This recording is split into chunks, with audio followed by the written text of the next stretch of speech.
Disney's finally released a second trailer for Star Wars Episode 9, and the main big news in it is what we see here. We've got what appears to be Evil Rey or Darth Rey. Her lightsaber here has got a unique design. It does have two lightsaber parts to it, two saber parts to it, or two blades, and it's hinged in between them so that they can fold out and be more like what Darth Maul had with his double-sided lightsabers. So a little bit of unique design. I suppose that's good that you see something new. It's not just like Darth Maul's where it comes out of either end.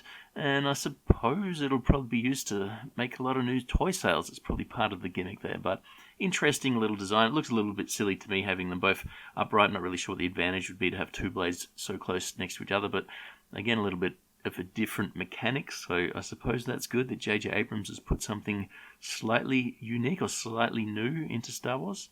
Looking behind Rey here, it looks to be a number of thin trees. We have seen a very similar thing in the other teaser trailer and also in the little sizzle reel, if that's what it was called, that they released at the D3 Expo a couple of days ago. Although here it's obviously nighttime, it does look like it's snowing here as well. It may still be the same location, but it does appear to be snowing, and obviously at night.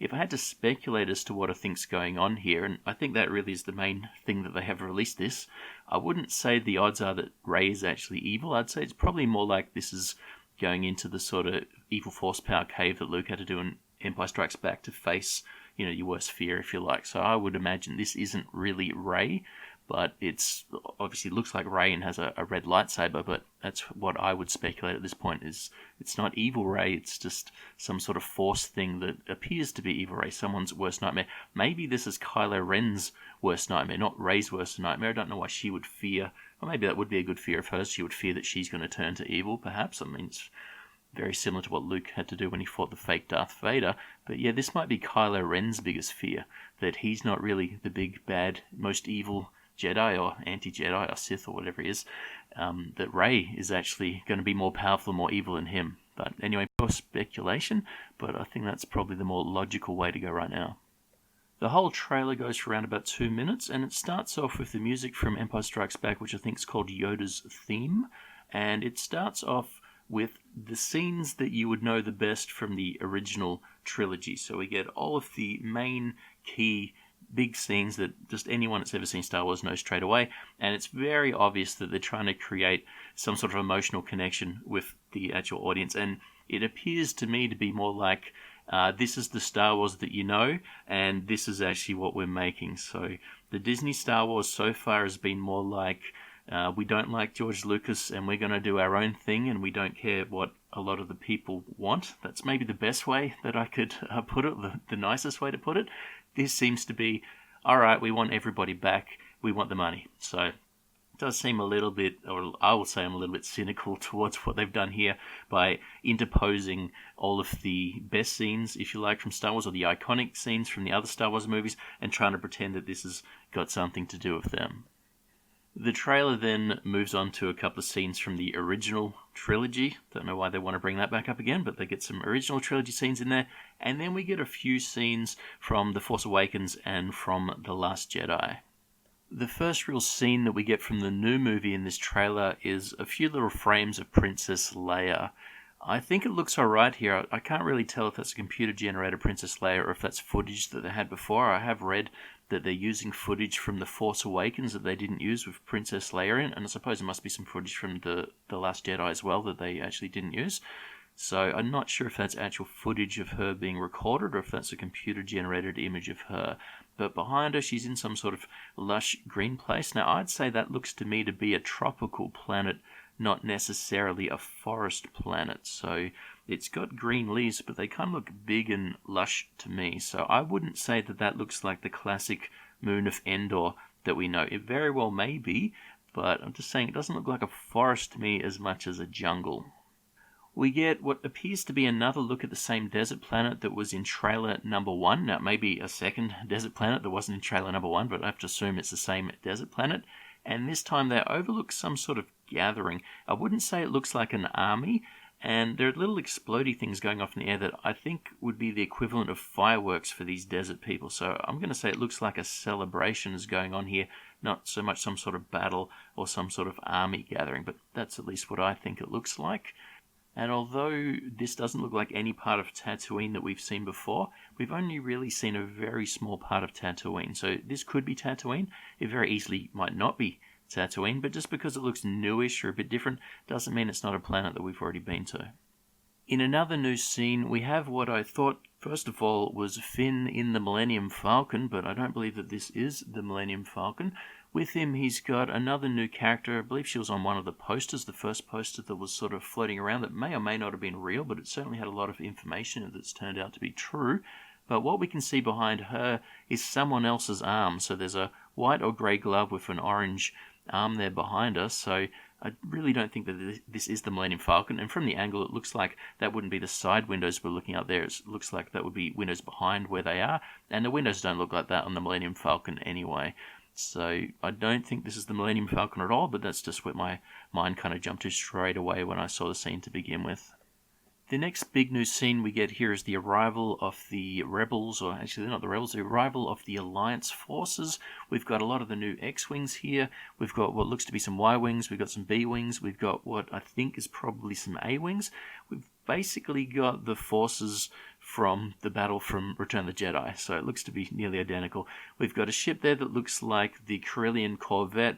There was a similar looking ship, or at least the front of that ship, in the little sizzle reel stuff from a couple of days ago, so that is probably the same ship there, and very well maybe the Tantive 4 Princess Leia's old ship, or maybe she's on board it still, so her current ship.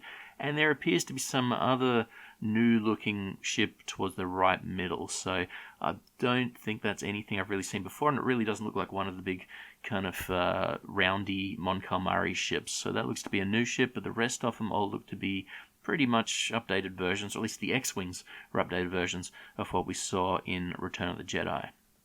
And behind these ships, it looks to me to be a setting sun, and they're in an atmosphere that's very dusty. They may be in space, but it looks like there's dark area underneath them, which would be the land, and then up in the sky it's very foggy and difficult to see through. You can't see two stars here, or two suns here. It doesn't mean there aren't two, it doesn't mean it isn't Tatooine. The other one could have set already, it could be underneath the horizon line there, but nothing really here to indicate that this would be Tatooine.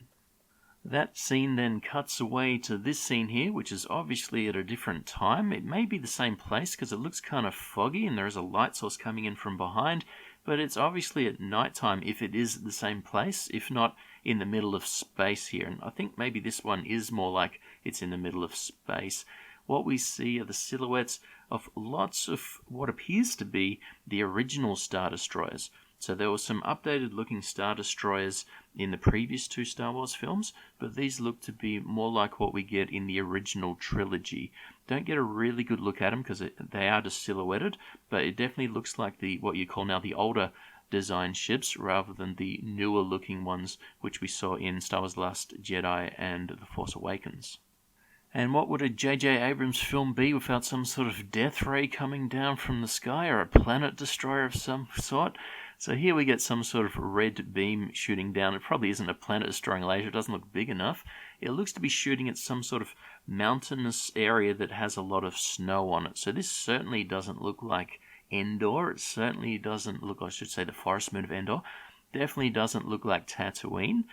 This may be the place where we saw Evil Rey at the start, where it was snowing slightly, or this may be another location. But I think with the amount of scenes we see here, it's probably difficult to squeeze in even more locations if we're going to have the forest planet and the desert planet and somewhere that snows. This is probably the same place that snows. I think more than 3 locations will probably be difficult to cram into the film. We also get what appears to be evil C-3PO. C-3PO has got red eyes. Now, this may not be C-3PO at all. We have seen other robots that look identical to C-3PO in Star Wars A New Hope and in Empire Strikes Back. There's been another robot that has the same outer casing, although not quite as gold-coloured, more kind of platinum-coloured or silvery-coloured for those ones. But this very well may just be another robot, so it may not be C-3PO at all. I hope that it is C-3PO. I hope he has been reprogrammed to be evil, only to hear what the voice actor sounds like trying to do the same voice, but no longer being a polite, bumbling butler, but being some sort of evil assassin. That would be very interesting to hear how that turns out, but again, this may very well not be C-3PO at all.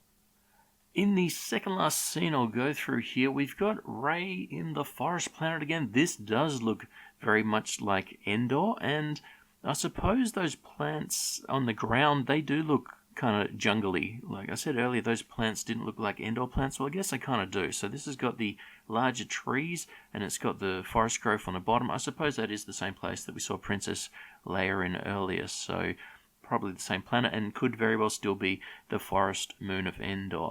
Now, if you look at what's going on here with Rey, she's actually thrown her lightsaber at one of those little practice robot things that were in Star Wars A New Hope that Luke was trying to dodge the bullets off on the Millennium Falcon. So if you look at that again, we can see that she's actually doing some sort of practice, I suppose, in the middle of the forest.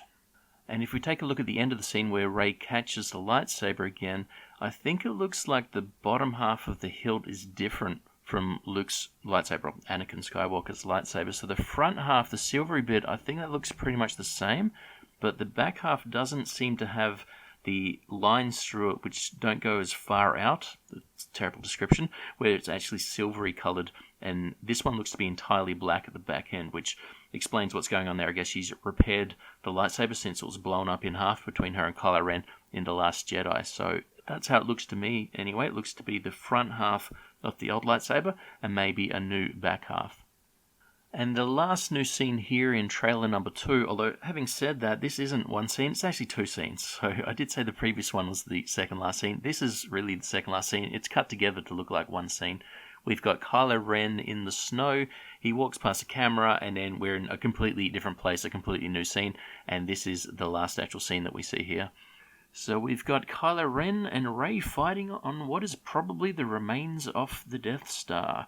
We saw a scene in the previous trailer and on the little scissor reel thing from a couple of days ago at the D3 Expo, where they were overlooking an ocean on a planet that was sort of, I won't say forested, although it probably is the same place, but a planet that had some green stuff.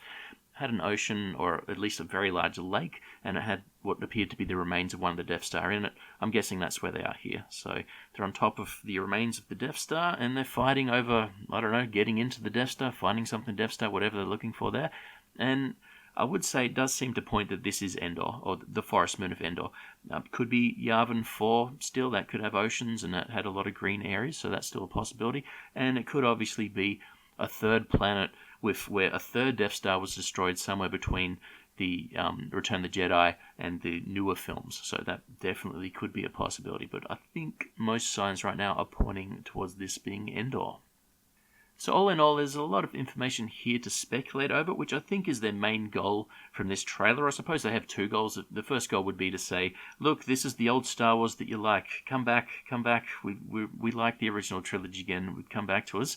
But other than that, I think they've went, here's some things that people will question, and hopefully there'll be a lot of buzz about it. I think that's the other main goal that they've got from this here. So far, I would say the amount of buzz for this film is the lowest for any Star Wars film ever. Okay, it's 4 months away roughly until it's getting released, and it's very low-key. People are talking about the film, but 4 months out of a Star Wars film, I would say the evidence is showing that Star Wars' reputation has definitely been damaged. So the Solo film obviously lost a whole pile of money, and a lot of that is due to them basically making the film twice. It cost basically twice their budget. I think it's somewhere around $500 million to make it. Solo may be unofficially the most expensive movie ever made, quite funnily, because they kind of respent their $250 million twice, or $250 and another $200. And the film didn't do well at the box office. Well, it didn't do great numbers, so it made a horrible loss for them. So Star Wars films showing that they can fail. Previous film obviously has split the fan base, I guess is the kindest way to say the Last Jedi. So it does seem to be low-key, and exceptionally low-key for a Star Wars film with 4 months to go. But it's going to ramp up from there, and we'll see how big the hype gets before December. Thanks for listening, and I'll catch you next time.